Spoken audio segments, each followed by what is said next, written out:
Good morning, students. This chapter is for 11th class student, The Portrait of a Lady.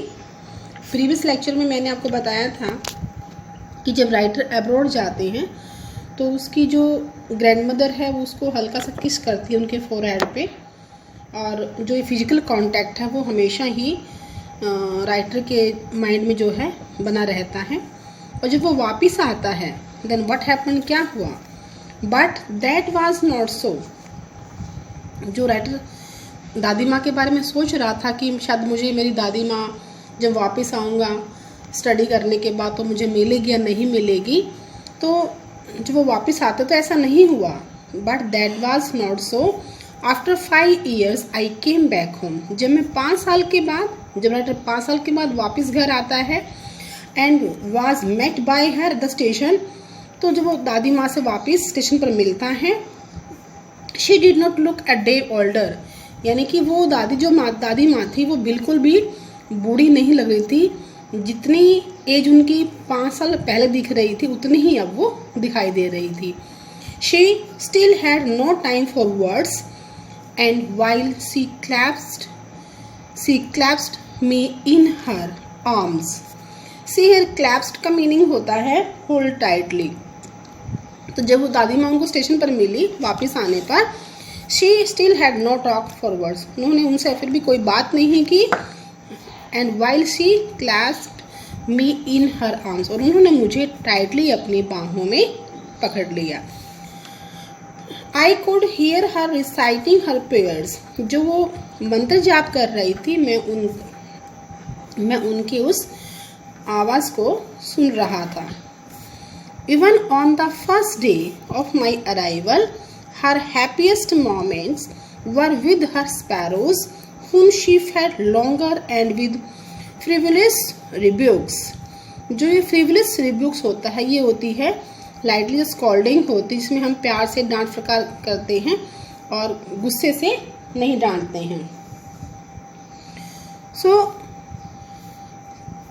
even on the first day of my arrival, और मैं जब विदेश से वापस लौटा था तो उससे पहले ही दिन जो उनका सबसे हैप्पीस्ट मोमेंट जो उन्होंने स्पेंड किया था वो आज भी स्पैरोज के साथ था, जिन्हें वो खाना खिलाती थी, एंड विद फ्रिवोलस रिब्यूक्स, और हल्की सी डांट फटकार से उनको डांटती थी।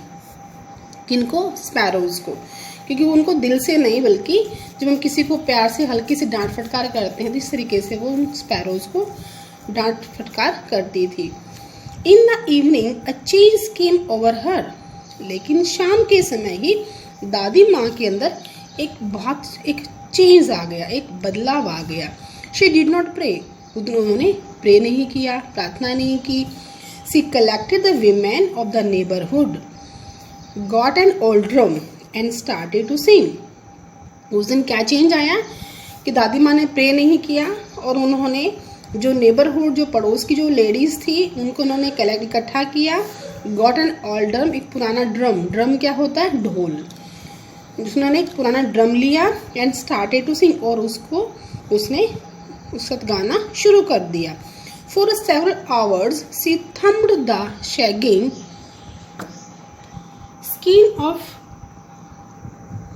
skin of the dilapidated drum and saying of the homecoming of warriors.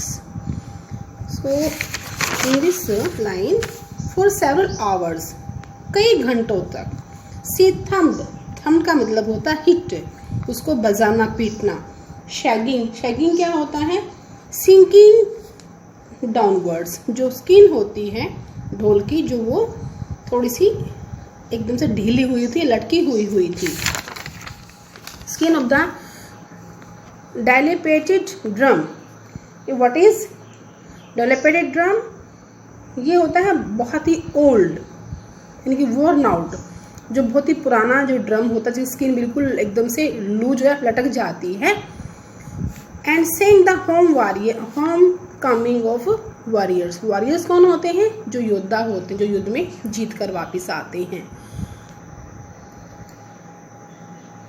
कई घंटों तक वो उस जो ढोल था उसकी जो स्किन थी जो काफ़ी ढीली हुई स्किन थी, उसको वो पीटती रही और जो युद्ध में जो होम कमिंग वॉरियर्स उनके जो है वो गीत गाती रही। We had to persuade her to stop to avoid over straining.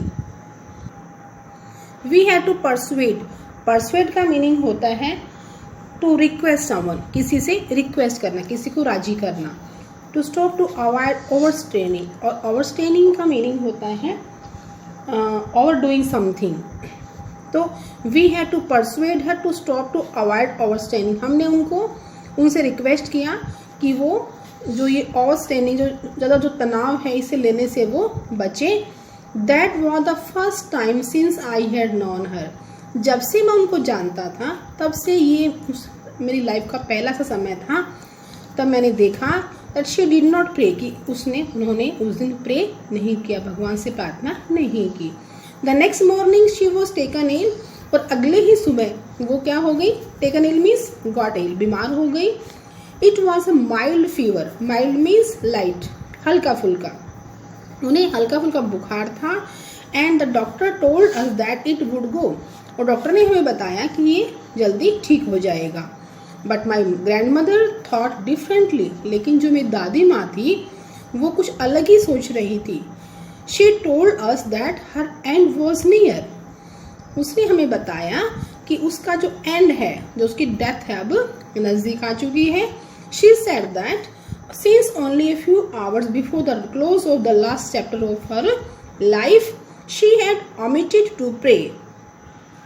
उन्होंने कहा कि since only few hours before, कि कुछ ही घंटे पहले जो उनकी लाइफ का जो लास्ट चैप्टर, जो लास्ट अध्याय है वो बंद हो गया है। She had omitted to pray, और उन्होंने जो है इस प्रे को, इस प्रार्थना को उन्होंने क्या कर दिया, ओमिट कर दिया है। ओमिट का मतलब होता है लीव आउट, हटाना, तो उन्होंने मतलब जो प्रार्थना करनी छोड़ दी थी। She was not going to waste any more time talking to us, और अब वो हमसे बात करके अपना और ज़्यादा समय वेस्ट करना नहीं चाह रही थी। वी प्रोटेस्टेड होता है express an objection against something, किसी का विरोध करना, हमने उनका विरोध किया। बट शी इग्नोर्ड अवर, लेकिन उन्होंने इग्नोर्ड अवर प्रोटेस्ट, हमारे इस विरोध को इग्नोर कर दिया। इग्नोर मीन्स अवॉइड करना। शी ले peacefully in bed praying and telling her beads, वो बड़ी पीसफुल तरीके से, बड़ी आराम से जो है वो अपने बेड पर लेटी हुई थी और प्रे कर रही थी, और अपने जो बीड्स थे, जो उसकी माला के जो मनके थे, उनको जो है वो गिन रही थी। Even before we could suspect her lips stopped moving and the rosary fell from her lifeless fingers. Even before we could suspect मतलब डाउटफुल, इससे पहले कि हमें कुछ शक होता या कभी डाउट होता, हर लिप्स स्टॉप्ड मूविंग, जो उनके होठ थे वो उन्होंने मूव करना बंद कर दिया, हिलना बंद कर दिया। And the rosary fell from her lifeless, lifeless means जो डेड फिंगर्स थी, और उसकी जो फिंगर्स थी उनमें से जो माला थी उनकी वो नीचे गिर गई। A peaceful pallor spread on her face. Pallor means yellow. जो उनके फेस के ऊपर जो एक डेड बॉडी वाला जो एक पीलापन होता है, उनके जो पूरे फेस पर जो है वो स्प्रेड हो गया, फैल गया। And we knew that she was dead, और हम जान गए थे उस पीलेपन को देख करके कि दादी माँ अब जो है नहीं रही, वो उनकी डेथ हो चुकी थी। We lifted her off the bed and as is